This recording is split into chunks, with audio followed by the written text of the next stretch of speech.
So baton twirling, let's start right there. You probably know this, it's not a sport that a lot of people know a lot about. So take us behind the scenes. Tell us what we need to know that we don't know about baton twirling. Thank you. Well, this is a question that I get personally a lot. We usually get the question, is baton twirling still around? And yes, it's very much alive and well in Manitoba. Baton twirling, there's many different levels for baton twirling. You can start at the recreational level and go all the way up to elite level. It starts off very basic, where you have to learn basic skills. And once you've mastered those basic skills, the opportunities are endless. There's a lot of dance, gymnastics, as well as hand-eye coordination and a lot of endurance required for baton twirling. And there's different disciplines, so there's something for everyone. There's a place for everyone on the team, no matter what your body shape is, what your preference, either 1 baton, 2 baton, 3 baton, really artistic or not. And then we have recreational competitions, not recreational, we have recreational programs, and then all the way up to international level competitions. And then lastly, I'll say is that after high school in the United States, there's a lot of scholarships available for baton twirlers. So that's something that's not well known either. So. 3 batons sounds a little bit like showing off though, right? Like that's not a typical thing, is there? That just means you have to use both sides of your brain for that one. So you've been mentoring emerging coaches and running your own program. What do you think makes a great baton twirling coach? Well, that's a great question.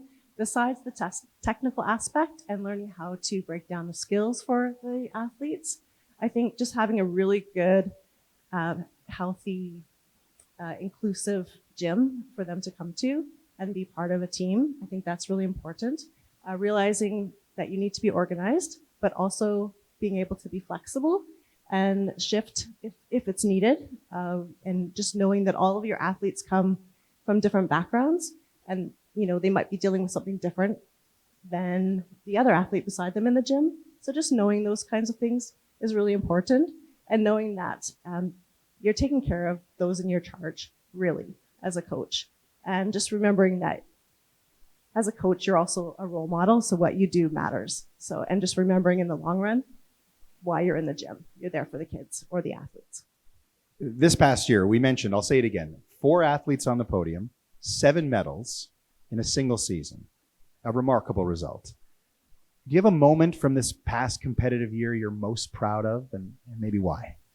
Well, we did have a pretty, I would say a really, almost a remarkable year in terms of just what we did as a club.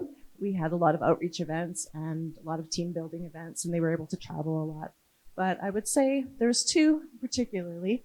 I had at nationals, and they're all different levels, but sometimes athletes don't always perform the way they practice. So what was really exciting for me and really something that I will take to heart is I had some of our athletes achieve the goals that they had set out for themselves at the beginning of the year.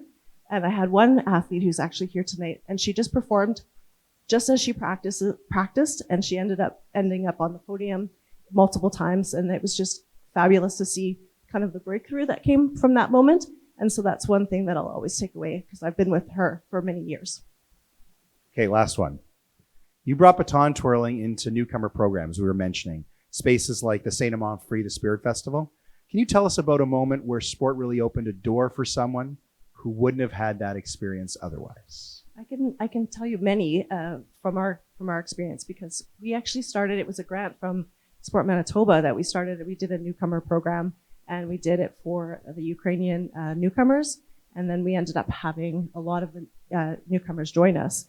But there's many that I could share, but one I'll share is just Haley, who's here tonight. I don't know, for her, sport has been amazing for her own health.